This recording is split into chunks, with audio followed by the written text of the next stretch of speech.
ఈరోజు బాలారాధన చేసుకోకముందు ఒకసారి వాక్యాన్ని ధ్యానించుకున్నాం. మరి ఒక పాట పాడతాం.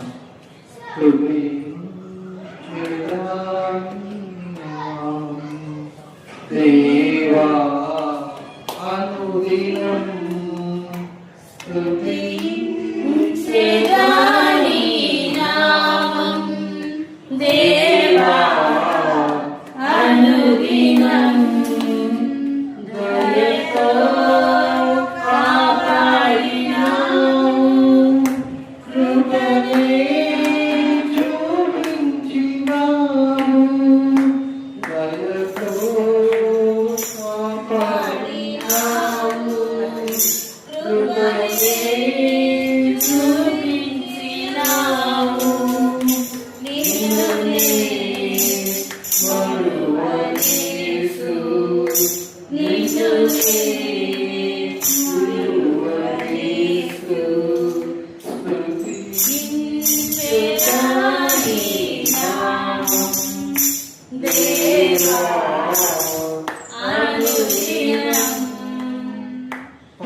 వాక్యాన్ని ధ్యానించుకోవాలని ఆశపడుతున్నాము.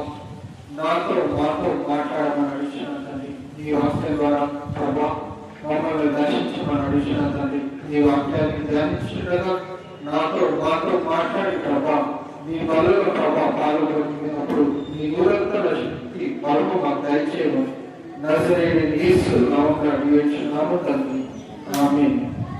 ఇక్కడ లేవి కాండము 4వ అధ్యాయము 3-4 వచనాలు చూస్తున్నాం. ఎందుకంటే ఇక్కడ దేవుడు ఆది ఇశ్రాయేలీయులను మరి ఐగుప్తు నుంచి నడిపించినాక ఆయన ఒక నిబంధన చేస్తున్నాడు అన్నమాట. ఏదో ఒకసారి చూద్దాం. ప్రజలు అపరాధులు అవునట్టు అభిషక్తుడైన యాజకుడు పాపం చేసిన ఎడల తాను చేసిన పాపమునకై నిర్దోషమైన ఒక కోడెదూడను యెహోవాకు పాప పరిహారార్థ బలిగా అర్పింపవలెను. అతడు ప్రత్యక్షపు గుడారం యొక్క ద్వారమునకు యెహోవా సన్నిధిని ఆ కోడెను తీసుకొని వచ్చి కోడె తల మీద చెయ్యి ఉంచి యెహోవా సన్నిధిని కోడెను వధింపబడెను. ఇక్కడ చూసినట్లయితే పాప పరిహార బలిని యేసయ్య ఒకటి ఆది ఇశ్రాయేలీయులకి ఐగుప్తు నుంచి వచ్చిన తర్వాత అరణ్యంలో నీవేమైనా పాపం చేసినట్లయితే ఒక దూడను నీవు అర్పించవలసిందనేసి చెప్తున్నాడు అన్నమాట. మరి అదే నూతన నిబంధనలో ఏమిటి ఒకసారి ఉందో చూస్తున్నాం. లూకా పత్రిక 22వ అధ్యాయం 19-20 వచనాలు చూస్తున్నాం. లూకా సువార్త పిమ్మట ఆయన ఒక రొట్టె పట్టుకొని కృతజ్ఞతాస్తుతులు దాన్ని విరిచి వారికిచ్చి ఇది మీ కొరకు ఇవ్వబడుచున్న నా శరీరము నన్ను జ్ఞాపకం చేసుకొనుటకు దీనిని చేయుడని చెప్పాను. ఆ ప్రకారమే భోజనమైన తర్వాత ఆయన గిన్నెను పట్టుకొని ఈ గిన్నె నీ కొరకు చిందింపబడుచున్న నా రక్తము వలనైన కొత్త నిబంధన. ఇక్కడ మనం చూసినట్టయితే యేసు వచ్చినాక నిబంధన మారటం చూసుకున్నమాట. ద్రాక్షారసము రొట్టెని ఇక్కడ వాళ్ళు పాస్ఓవర్ అయినాక వారి చివరి రాత్రి ఆ రాత్రికి ఆయన అప్పగింపబడ్డ ఉదయం 5 గంటలకు అనుకున్నప్పుడు దేవాది దేవుడు ఏం చేశాడంటే ఇది ఒక నూతన నిబంధన. ఒక రొట్టె ముక్కను విడిచి ఇది నా శరీరము, మరి అలాగే ఒక గిన్నెలో మరి ఇక్కడ ద్రాక్షరసం ఇచ్చి ఇది పాడి ఇది నేను వచ్చే వరకు మీరు నూతన నిబంధనగా పాటించమని వాక్యం సెలవిస్తున్నారు అన్నమాట.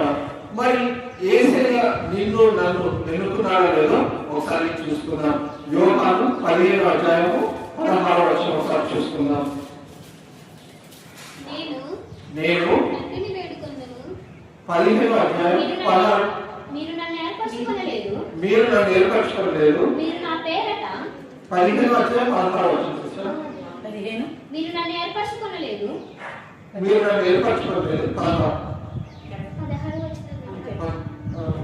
ఏర్పరచుకోలేదు మీరు నన్ను ఏర్పరచుకోలేదు మీరు నా పేరట తండ్రిని ఏమి అడుగుదురో అది ఆయన మీకు అనుగ్రహించినట్టు మీరు వెళ్ళి ఫలించుటకును మీ ఫలము నిలిచి ఉండుటకును నేను మిమ్మల్ని ఏర్పరచుకొని నియమించితిని. ఇక్కడ చూసినట్లయితే దేవాది దేవుడు మనల్ని ఎన్నుకున్నాడని చూపిస్తున్నాడు అన్నమాట. దేవాది దేవుడు నిన్ను నన్ను నూతన నిబంధనలో ఎన్నుకున్నాడని చూస్తున్నాడు అన్నమాట. మరి అదే 15వ అధ్యాయంలో 5వ వచనం ఒకసారి చూస్తున్నాం. ద్రాక్షవల్లిని నేను తీగలు మీరు ఎవడు నా యందు నిలిచి ఉండునో నేను ఎవరి యందు నిలిచి ఉండునో వాడు బహుగా ఫలించును. నాకు వేరుగా ఉండి మీరు ఏమీ చేయలేరు. ఇక్కడ నూతన నిబంధన గురించి దేవుడు స్పష్టంగా నీతో నాతో కూడా మాట్లాడుతున్నాడు అన్నమాట. నీతో నాతో ఆయన ఒక నిబంధన పెట్టుకొని ఆయన నీతో నాతో కూడా ఆచరించమని అడుగుతున్నాడు అన్నమాట. కొలసి మొదటి పత్రిక 11-14 వరకు ఒకసారి చూసుకుందాం.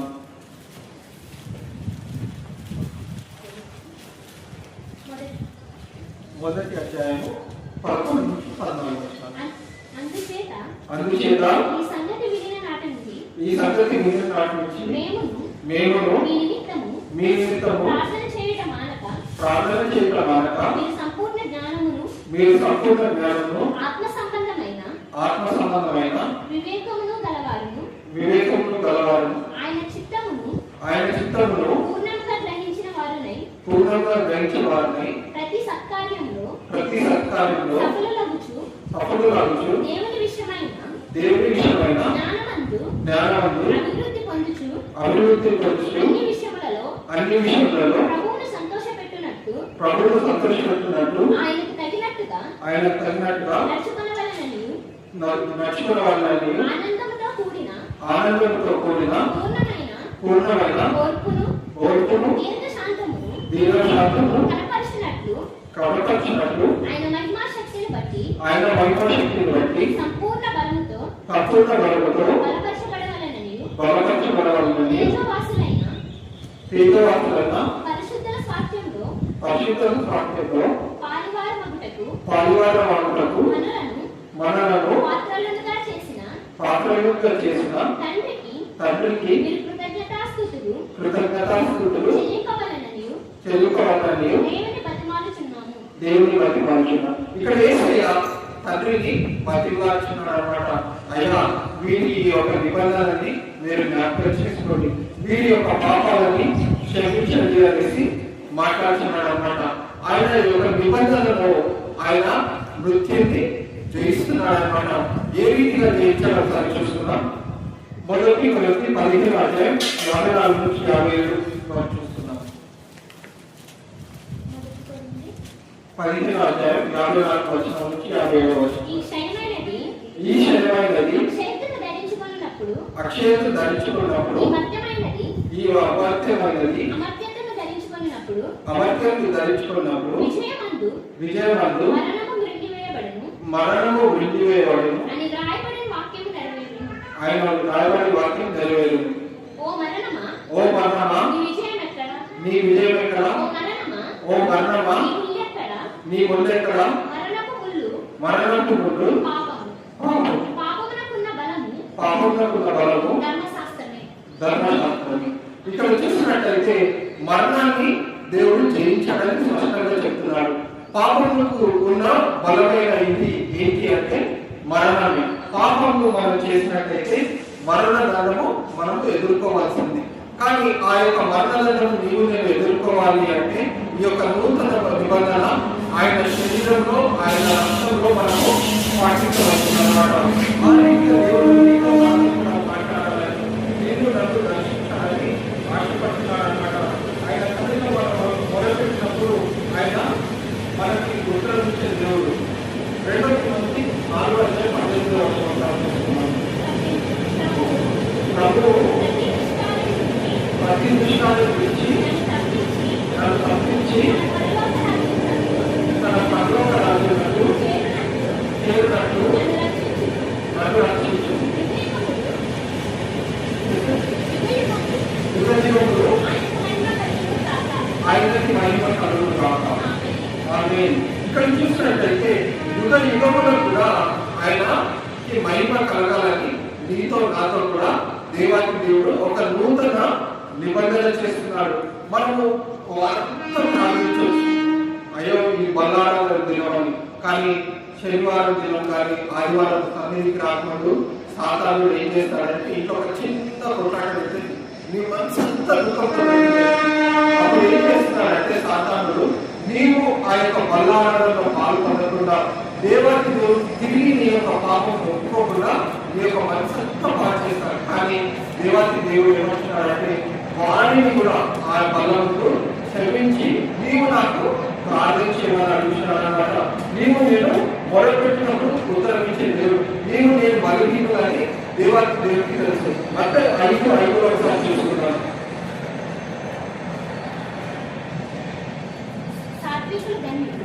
ఆత్మికులు ధన్యులు వారి భూలోకంలో సంతరించుకుంటారు. నీతి కొరకు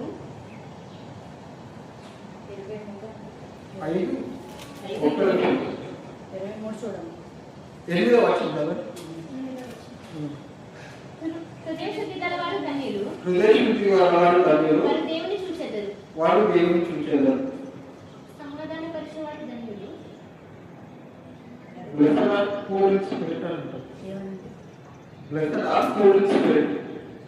వారు దేవుని చూచెదరు. 5:3 ఒకసారి ఆత్మ విషయమై దీనులైన వారు ధన్యులు పరలోక రాజ్యం గాలి. ఇక్కడ అపవాది మన యొక్క ఆత్మ విషయంలో ఎల్లప్పుడూ పోరాడుతూనే ఉంటాడు. ఎందుకు అంటే ఆయనకి మనము దేవునికి మన లెక్కప్పచెప్పి ఆయన రాజ్యంలో చేరదనేసి నిత్యము దేవునితో పోరాడుతుంటాడు అనమాట. ఏ రీతిగా నీవు ఆయన యొక్క రక్తంలో కడగబడి మరి ఆయన యొక్క శరీరంలో పాల్పొందకుండా ప్రతి నిత్యము నీతో నాతో కూడా పోరాడుతుంటాడు అనమాట. నీతో నాతో కూడా వ్యాజ్యమాడుతుంటాడు. అదే మనము ఒకసారి 1 కొరింథీ 6:19-20 ఒకసారి చూసుకుందాం.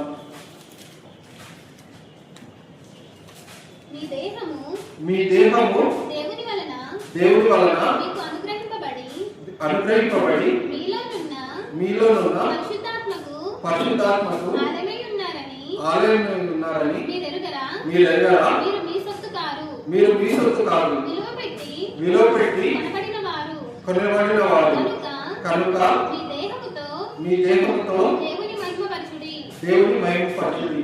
ఇక్కడ మనము ఏ రీతిగా దేవుని మహిమపరచొద్దు మన దేహం ద్వారా అనేసి సాతానుడు నీతో నాతో కూడా పోరాడుతున్నాడు అనమాట.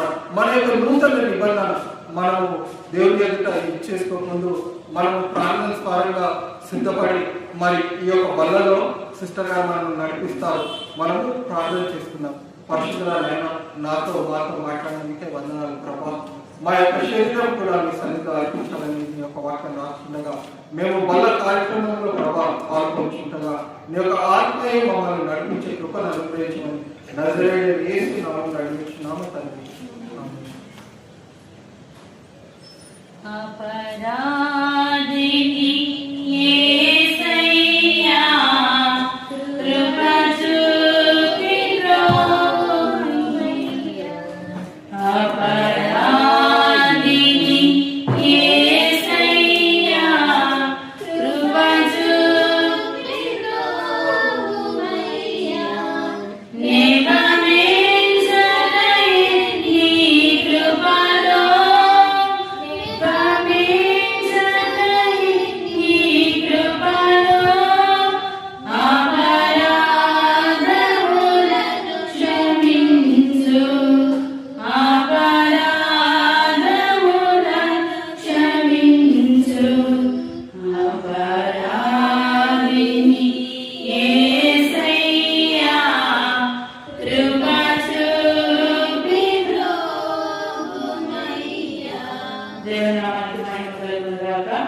మరి దేవుడు బలిని అర్పించుట కంటే క్రీస్తు మన కొరకు బలి అర్పణ అయి ఉన్నాడు. మన కొరకు ఆయన ప్రాణం పెట్టి ఉన్నాడు. ఇంతకుముందు కూడా అదే చూసాం కదండి. గొర్రెల కాపరి, మంచి కాపరి, నిజమైన కాపరి తన గొర్రెల కొరకు ప్రాణం పెడతాడు. మరి ఆయన నిజమైన గొర్రెల కాపరి కాబట్టి మన కొరకు ఆయన ప్రాణం పెట్టాడు. ప్రాణం పెట్టి మన కొరకు ఆయన చేసినటువంటి బలిని మనము పదే పదే బలి చేయాలని మనం ఎప్పుడు అనుకో. ఆయన మన కొరకు మరణించాడు కాబట్టి ఇంకెప్పుడెప్పుడు నేను చంపుతాను ప్రభా అనుకోడు. ప్రతి నెల మొదటి వారం మనం ప్రభు యొక్క శరీరములకు సాదృశ్యమైన రొట్టెను, అలాగే రక్తములకు సాదృశ్యముగా ద్రాక్షారసం ఎందుకు తీసుకున్నామో తెలుసండి. క్రీస్తు స్వారూప్యము మనలో పొందుట కొరకు క్రీస్తు ఏ విధంగా నడుచుకున్నాడో మనము ఆ విధంగా నడుచుకోవాలి. ఈయన యందు నాకు ఏ నేర ఆరోపణ కనబడట్లేదన్నారు. ఎవరికి పడితే ప్రధాన యాజకుడు అన్నాడు, అందరూ అన్నారు ఈయన యందు ఏ నేరము మాకు కనిపించట్లేదు. మరి నేరము లేని యేసయ్య మన కొరకు నేరస్తుడుగా మారినట్లు, ఏ పాపము ఎరుగని యేసయ్య మన కొరకు పాపముగా మార్చబడ్డాడు.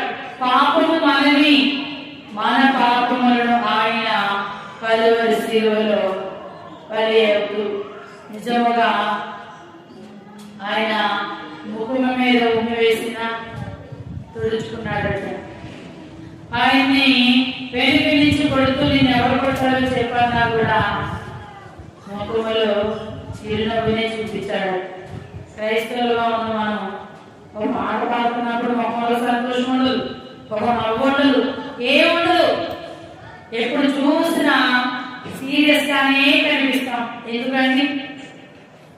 ఏమి కష్టాలు భరించేస్తున్నామని. ఎవరి కోసమో మనం ఏదైనా వేల చెల్లించామా? ఏమి చేయలేదు కదా. మరి ఎందుకు? క్రీస్తు స్వారూప్యము మనలో రావడానికి, క్రీస్తు మనలో జీవించడానికి ప్రతి నెలలో మొదటి ఆదివారం ఆయన రక్తాన్ని, ఆయన శరీరాన్ని మనము స్వీకరిస్తున్నాం.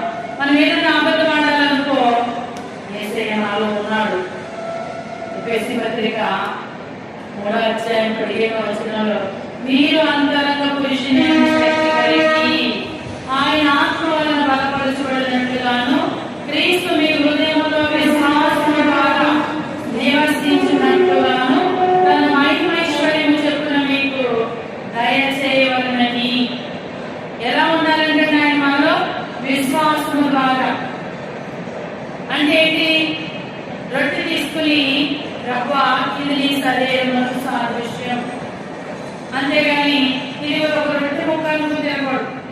ఎప్పుడైతే ఆయన శరీరములకు సాదృశ్యమైనది మనలోనికి వెళ్తుందో మన శరీరం ఆయన కొరకు అమర్చబడుతుంది. మరి ఈ శరీరంలో క్రీస్తు విరోధమైనవి ఏమన్నా ఉన్నాయా? ఒక్కసారి మనల్ని మనం పరిశీలన చేసుకుందాం. ప్రభువా, ఈ నెలలో నేను ఎక్కడ పడిపోయాను, ఏ స్థితిలో పడిపోయాను, నా తోబుట్టువుని నేను తిట్టానేమో, నా చుట్టుపక్కల వారిని నేను అసహించుకున్నానేమో, ఎవరి మీద నేరారోపణలు చేస్తానేమో. ప్రభా, నేను ఎక్కడ పడిపోయాను? ప్రార్థన చేయలేకపోతున్నానేమో, వాక్యం చదవలేకపోతున్నానేమో. విజ్ఞాపన ప్రార్థన అసలు నా ఇంటిలో, నా ఒంటిలో ఆనాలే కనిపించట్లేదు నాయన. ఎప్పుడు చూసినా నేను, నా పిల్లలు, నా కుటుంబం ఇదే ప్రార్థన చేస్తున్నాను. ఇటు ప్రార్థన చేయలేదు కదయ్యా. గెత్సెమనే తోటలో ఆయన ప్రార్థన చేస్తున్నాడు. తండ్రి ఈ మొదలుపెట్టుచున్నాడు, నీ చిత్తమైతే ఈ పాత్ర నా ఎదురు నుంచి తొలగించయ్యా. మనం కూడా మన పాత్రలో దేవుడు ఏ విధంగా చేశాడో ఆ పాత్రలన్నీ మనం ఒకసారి మనలో మనము ఆలోచించుకున్నాం. ఎందుకంటే మనలను మనం విమర్శించబడిన తీర్పు పొందకపోదు అని 1 కొరింథీయులకు 11వ అధ్యాయము 33-31 వచనం. ఒకవేళ తీర్పు పొందితే మనం ఎక్కడుంటామండి? లోకంతో పాటు ఉంటాం. అందుకే ఓ మానవుడా, నువ్వెవరికి తీర్పు తీర్చొద్దు. తీర్పు తీర్చడం మన పని కాదు. ఓ మానవుడా, నీ గతి ఏమౌనో తెలియునా, ఏమేమి చేయుచుంటివో తప్పించుకుందు. ఓ మానవుడా, నువ్వేం చేస్తున్నావో నన్ను ఎవ్వరూ చూడలేదు అనుకుంటున్నావా? ఆకాశం నుంచి యెహోవా నదులను కన్నులారా తేరి చూచుచున్నాడట. మరి దేవుని యొక్క కనుసంలో నీవున్నావు, దేవుని యొక్క జాడలో నీవున్నావు, దేవుని యొక్క ఉనికిలో నీవున్నావు. మన కోసం ఆయన కన్నీరు విడుస్తున్నాడట. మనం ఎదుటి వ్యక్తుల కోసం కాదు, మన కుటుంబం కోసం కానీ, మన దేవుడు పాడైపోయిన అవయవాల కోసం కానీ మనం పట్టించుకుంటున్నామా? మన నోరు దేవుని స్తుతిస్తుందా, లేకపోతే ఆయన నామాన్ని అవమానకరంగా మలిచే విధంగా ఉన్నావు? ఏ విధంగా ఉన్నావు? ఈ నెలంతా నీవు దేవునికి అనుకూలంగా ఉన్నావా? దశభాగాలు దొంగిలిస్తున్నావా? బలి అర్పణలు ఆయన అడగలేదు కదా అని, ఆయన ఏం అడగలేదు కదా అని చూస్తున్నావా? దశభాగాలు దొంగిలిస్తున్నావా? సమయాన్ని దొంగిలిస్తున్నావా? వాక్యం చదవకుండా, మందిరానికి వెళ్ళకుండా, విజ్ఞాపన చేయకుండా, ప్రార్థన చేయకుండా, అసహనంతో, క్షణికమైన కోపంతో నీవు ఉన్నావా? మరి ఇలా ఉంటే క్రీస్తు స్వారూప్యం నీకు ఎక్కడ కనిపిస్తుంది? మరి ఇలా ఉంటే ప్రభు వల్ల ఎలా వెళ్ళగలుగుతాం? ఈ విధంగా ఉండి, ప్రభా నేను సిద్ధమైన నన్ను వాడుకోనగలవా?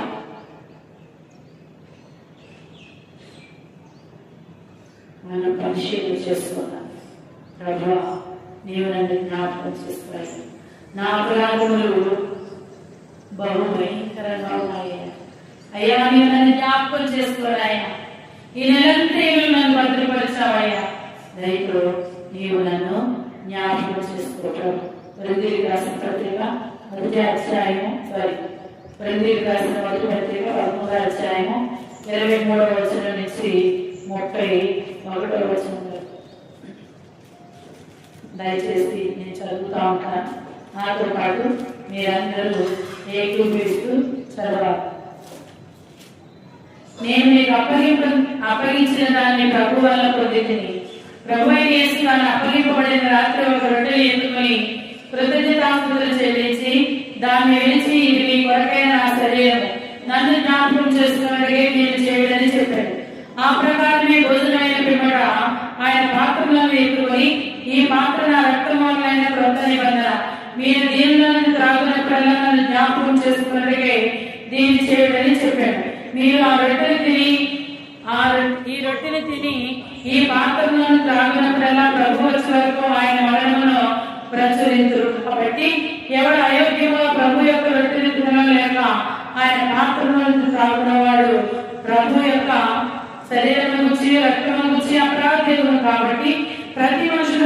తాను పరీక్షించుకునేవారు అలాగూ చేసి ఆ వ్యక్తిని ఆ పాత్రలో తాగారు. ప్రభు శరీరమని వివేచింపబడి కాకువాడు తనకి శిక్షానికి కలుగుటకై దీని తాగుతున్నాడు. ఇందువల్లనే మీరు అనేకులు బలహీనులను రోగులనై ఉన్నారు, చాలా మంది నిద్రించుతున్నారు. అయితే మనల్ని మనమే విమర్శించుకుని ఎలా తీర్పు పడకపోవడము, తీర్పు పొందిన ఎడలు లోకముతో పాటు మనకి శిక్షానికి కలుగుతున్నట్లు ప్రభువు చేత శిక్షణ పొందుతున్నాం. శిక్షించబడట్లేదని మనం వింటాము, వాటిని ఆచరిద్దామని శిక్షణ పొందుతున్నాం. కాబట్టి మనల్ని మనము పరిశీలన చేసుకుందాం. మనం ఏమైనా ఎక్కడ పడిపోయామో ప్రతి చిన్నది మనం వెళ్తున్నామండి. ఎక్కడ పడిపోయామో, ఒక నాణ్యం పడిపోతే దీపం పడితే ఆ వెలుగులో అవన్నీ ఆ నాణ్యం ఎక్కడుందో కనిపిస్తుంది. మరి దేవుని వాక్యము వెలుగు. ఈ వెలుగులో మనం ఎక్కడ పడిపోయామో అవన్నీ మనము వెతుక్కుందాం. దేవునికి మహిమ కలుగును గాక. కాబట్టి ప్రతి ఒక్కరము మోకరిద్దాము, మోకరించి ప్రార్థన చేద్దాం. ప్రభు బలను